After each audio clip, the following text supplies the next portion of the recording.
One of the things I look for in Journalism 101 is talent. Why? Because at this college we have publications, and we have podcasting, and we have online television. And so the talent, most of the talent, comes from Journalism 101, from your class. So here is the newspaper that we produce, the Los Angeles Collegian. This is a broadsheet newspaper, and the Collegian has been in production since 1929.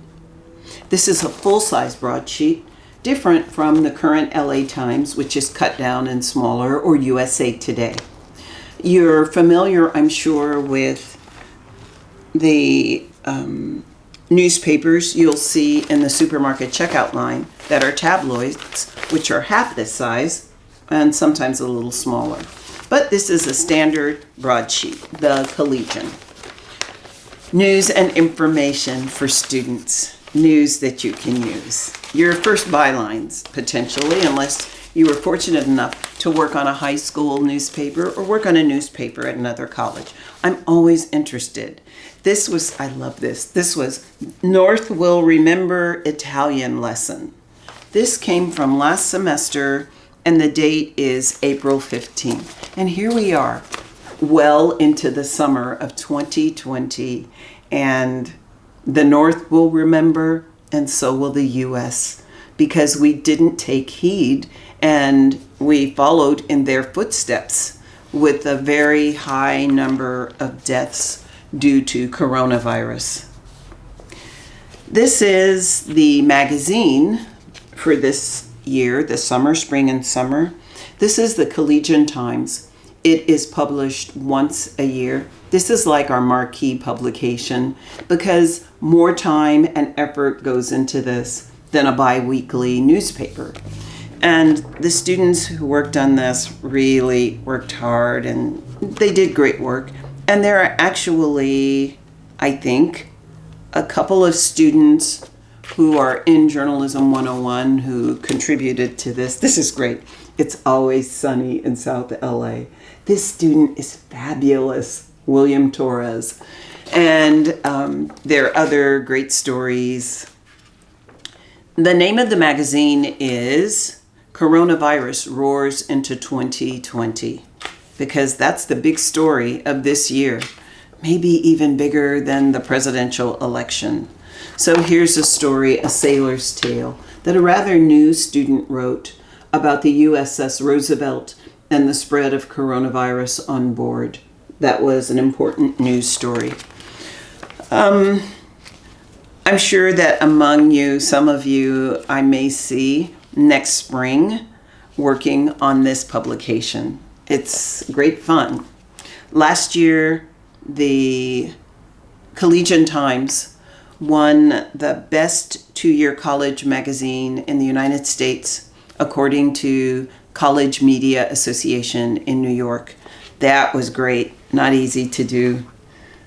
I don't know what will happen this year, but that was wonderful. They also won an Associated Collegiate Press Award, which is like the Pulitzer Prize for student journalism.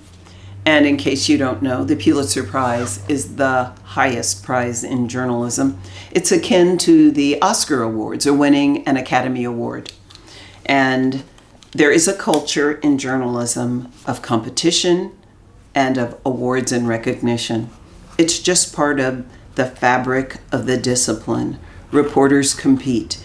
If you go out on a story, you're competing against other reporters, unless it's a very specific story, an enterprise story that no one else knows about.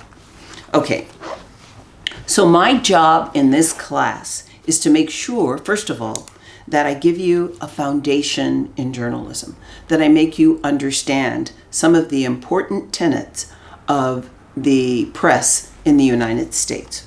For instance, what is the purpose? What are the responsibilities? And we know the rights, right? Freedom of speech, I'm sure you know. Freedom of the press. We know the rights, but it is also important that I teach you the responsibilities. And that is part of our That is part of what we will be covering, and it's in your reading this semester. In a democracy, it is thought that a newspaper, the press, radio, television are very important. Why? A newspaper particularly, because historically, newspapers give the citizenry information they need to exercise one of their most cherished and important rights. What would that be? The right to vote. That's considered in a democracy a right to vote. Why? Because it is associated with freedoms. And when you can vote in a democracy, it means if there are people in office that you do not think are doing their job properly, you vote them out. So it is important that newspapers give the citizenry, give readers the information they need to make those decisions before they go to the polls. And to do that, newspapers need the protection of the Constitution, which they have, and they need all of the guarantees, which we will be going over soon, of the First Amendment to the Constitution. I'd like you to sort of rewind with me a moment and give you a very brief history of newspapers. Before the Christian calendar began in ancient Rome, there were newspapers in 131 BC, approximately. If you were at the ancient Colosseum of Rome, or if you were at the Roman Forum where the senators were, you would see something posted. It was called the Acta Diurna, and that is like the first newspaper. It sounds like a rock group, doesn't it? The Acta Diurna, but it's not. In Latin, Acta Diurna means daily acts or daily report. The Acta Diurna is not like what we consider a newspaper today, but it was pretty close. Julius Caesar made the newspaper more accessible to most of the citizens. Here's what it covered. It would tell you about military exploits. It would let you know who the current Caesar was if you didn't know. If you were a citizen of Rome, you had responsibilities. You had to pay taxes. So it might talk about taxes. There was news and information. It would tell you about births. It would tell you about deaths, which was the precursor to the current day obituary, which is still inside of newspapers. There was all sorts of information for people, but it wasn't presented in the way you think, where you can go and find objective information. It was really a tool of the empire, which means it was a little propagandistic. There was propaganda in it. It told you there was a slant on the news. Not to say that there isn't today, but you'll know it. There was information that was not allowed in the Acta Diurna.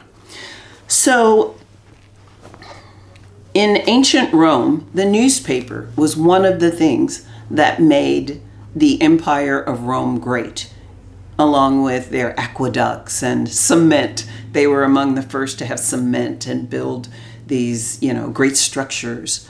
But the humble newspaper had its start there, 131 BC, before the Christian calendar, and it's still around today, though it's changing, but it is definitely something that helps people engage civically and involves them in a democracy and raises the standard of life and makes people literate, gives them information that they cannot gather themselves.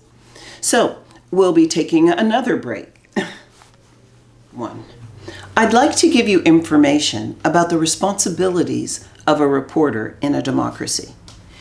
It's not the job of the reporter to go out and report about, some of the Tiffany Haddish or the Kardashians. Those are things we may see in the news and in popular culture. But here is the true and serious role of the journalist. It is the job of the journalist to afflict the comfortable and comfort the afflicted. That's quite a mission, What it means is, it is the job of the journalist to go out into society, to go to the Hall of Records, to go to the city, to go to the Congress, and find out what's happening. There are 3 branches of government in our system, and I'd like you to look those 3 branches up. You should know them and maybe make notes, but there are 3 branches of government, and there is a 4th and unofficial branch. The unofficial branch of government is the press, the 4th estate. And with that wonderful title and that endowment comes responsibility. So reporters have a responsibility to their readers in a democracy. During the colonial times, the people in the United States, in the original colonies, struggled against the crown in England. They were not allowed to publish a little leaflet or newspaper. Without their sacrifices, we would have no internet today as we know it. There would be a tax, and King George would say, if we were still a colony, he would say, well, you'll have to pay me. You'll have to pay in order to publish. But we publish now. We're able to vertically integrate video and blogs and writing and all sorts of things, images, and publish at will. Journalism is extremely personalized today, and it's powerful. And it could not have happened without the guarantees of the First Amendment. I just want you to contemplate the guarantees of the First Amendment. Go and look them up, because they are what give or provide the power of the press in America. Sometimes we falter, and a reporter's out on a story, and if things aren't going well, the reporter may be arrested, or the reporter may be shot with rubber bullets in today's environment.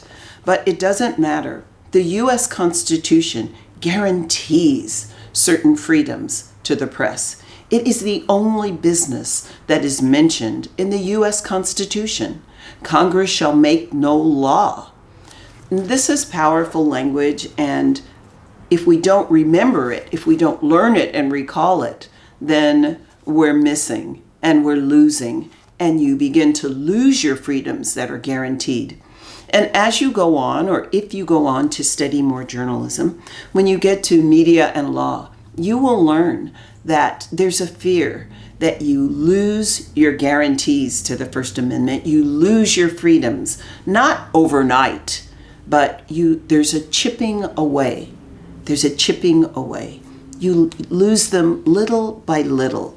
Small infractions where reporters are arrested by police, the way Bill Kirkos and Mr. Jimenez at CNN were arrested during demonstrations a month ago. These things happen not overnight, little by little. They are chipped away. So it's important that journalists know and understand their power and their responsibilities, and that they are vigilant. And when things are going wrong, it is journalists who are the watchdogs. Journalists are the watchdogs. They're the pound. It is their job to warn the citizenry, to tell them, this was wrong. This isn't true. There were no weapons of mass destruction under George Bush. They didn't exist. These are the jobs of journalists. Because, unfortunately, readers, people who live in a democracy generally, do not go out and dig up information. They expect to pick up a newspaper or a magazine or their phone and read about it. So, the watchdog function is extremely important. Here is what we say about the job of journalists, the job of a reporter. It is their job to check power. It's the job of journalists to check power. That means to check the legislative branch, to check the executive branch, to check lawmakers. The branches of government are to be watched by the members of the press. And when they're out of line that journalists are the ones who must advise the people. And what do the people do? Well, they have a right to protest. They have a right to write about things, and they often talk back to media channels. They often talk back to the journalists in letters to the editor. But this is where they get the information and decide how they will vote, which I mentioned earlier is one of the most cherished freedoms in a democracy, the right to vote. That's accessible to all citizens.